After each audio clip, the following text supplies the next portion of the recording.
They say that imitation is the highest form of flattery. However, when is imitation no longer flattering? When does it become weird? And can that saying only be applied to friends? What about if a stranger was copying you? And I'm not talking just a pair of jeans, being influenced by a pair of earrings. I'm talking the big stuff, your hair colour, the way you pose in pictures, certain words that you use online, or something as personal and permanent as a tattoo. Just hypothetically speaking, how would you feel if the person copying you knew everything about you, but you didn't even know that they existed?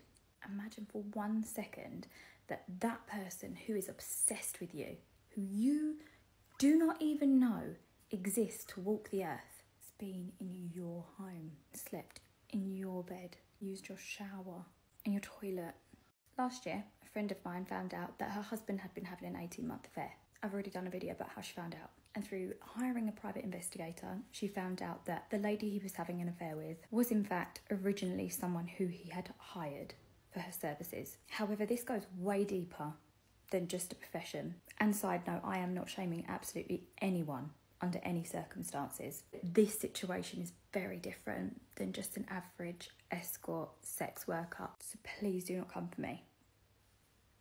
What my friend would come to find out about the other woman is that not only was she walking around with a £20,000 Hermes bag, which technically had been paid for by my friend, this woman was absolutely, positively obsessed with her.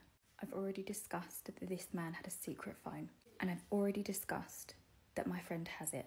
And even for someone who loves true crime like me, these messages scared the shit out of me. They did. They scared me. They're giving psychopath. I'm not gonna lie, they're giving psychopath. So picture this, you are 5 hours from home. You have just witnessed on CCTV with your own eyes your husband with another woman in your house. You've been drinking. You can't get in your car. What are you going to do? Wait and sober up? Nah. You're way too angry for that. You call the person that you both work with. Tell him to warm the car. You're going to go and confront him right now. You arrive home in the early hours of the morning, but it doesn't matter. You are so full of adrenaline.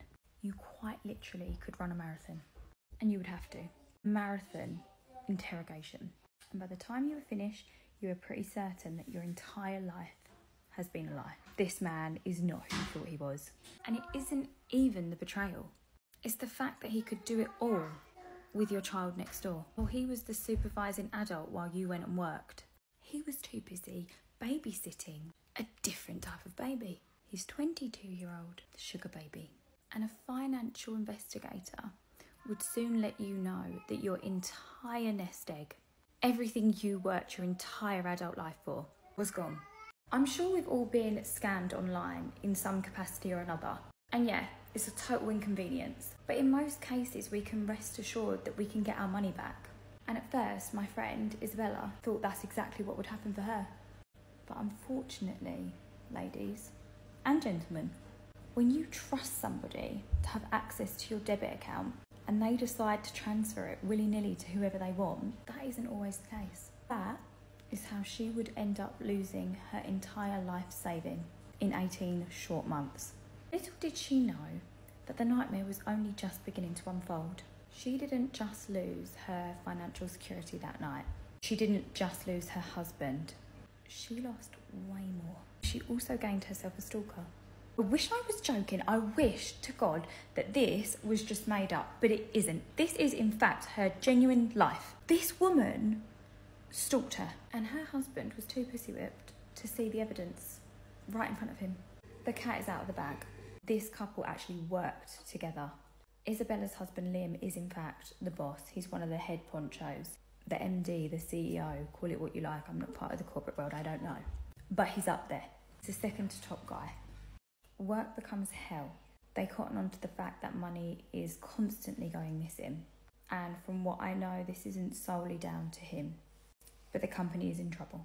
Tensions are running high and Liam is forced out, which leaves Isabella to pull the workload for not only her, but also her ex-husband. Now, if this is not just the most ironic thing you've ever heard, it's just so typical. He continues to see his 22-year-old baby And Isabella is left with double the workload and raising their child alone. And I cannot even believe I'm saying this. Isabella and the CEO of the company that she worked for years would have a huge falling out, which would end up having to be settled in court. And she ended up having to spend a massive sum of money to fight this man. She cannot afford not to work. Remember, she has nothing left. Zero. Zilch. And she is using the final morsels of everything she saved just to fight in court for a job that's been jeopardised by an affair of which she was not guilty of. Figure, seriously, go figure. Anyway, at some point in the battle, her child would end up coming clean. And I don't like using that term, coming clean, because realistically, this poor baby has done nothing wrong. But Isabella would be told by her child that her ex-husband, the child's dad, had a burner phone. Right, hands up, who has been there and gone through someone's phone and you can barely hold the phone because your hands are shaking that much. I can only but imagine. She gets it unlocked and there it is. Their entire sordid love affair. Every message that has ever been sent. Every dirty photo. Every sext. Every X-rated text message, thought. It's all there in black and white. And it's sickening. Of course it's sickening. But the worst thing she would find on this phone is the evidence that she wasn't going crazy when she found the long blonde hair in the shower, when she found the single earbud under the bed, when her daughter had told her that she thought she heard giggling from her bedroom when mummy was away. I don't know how many times I'm going to have to say this in this story. It gets worse, it gets so much worse.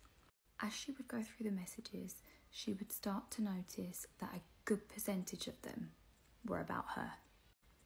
And I mean, why would that need to be the case? Why? You are already doing the worst thing imaginable. Why do you need to talk about her? Why is this a thing also? Like, I know that this isn't the only time that this has happened. Like, I've heard it. Like, why? What is the obsession that happens there between, like, the wife and the mistress? Or, like, what do you call a male mistress? Mistra? I don't know. But anyway, why does that happen? Why does there start to become an obsession? Is it like a competition thing? I'm not sure. Either way, Isabella would come to find messages that included screenshots of her. Yes, that's right. Selfies that Isabella had taken. Now, I have already mentioned that this girl is stunning. And it seems that the sugar baby would think so too. Because she started to model herself on Isabella. It was very evident. And I have read these messages, so I know that this is the truth. That this girl wanted to be Isabella. She cut her hair short. She made Isabella's own husband buy her matching bags. If Isabella wanted a Chanel bag, sugar baby had to have one too. Except the difference was Isabella was buying it for herself. And the sugar baby too. But the bit that really got me, I wish I could show you it. Honestly, I wish I could just show you it. This woman got the same tattoo as Isabella. Exactly the same. Same place. Same initials. Yeah. She copied the pose that Isabella and her husband had done on holiday with Isabella's own husband. And she got their faces put on a cake, which said, "To you, my husband." And that is a sight I can never get out of my head. I will think about that cake for the rest of my life. I'm disturbed.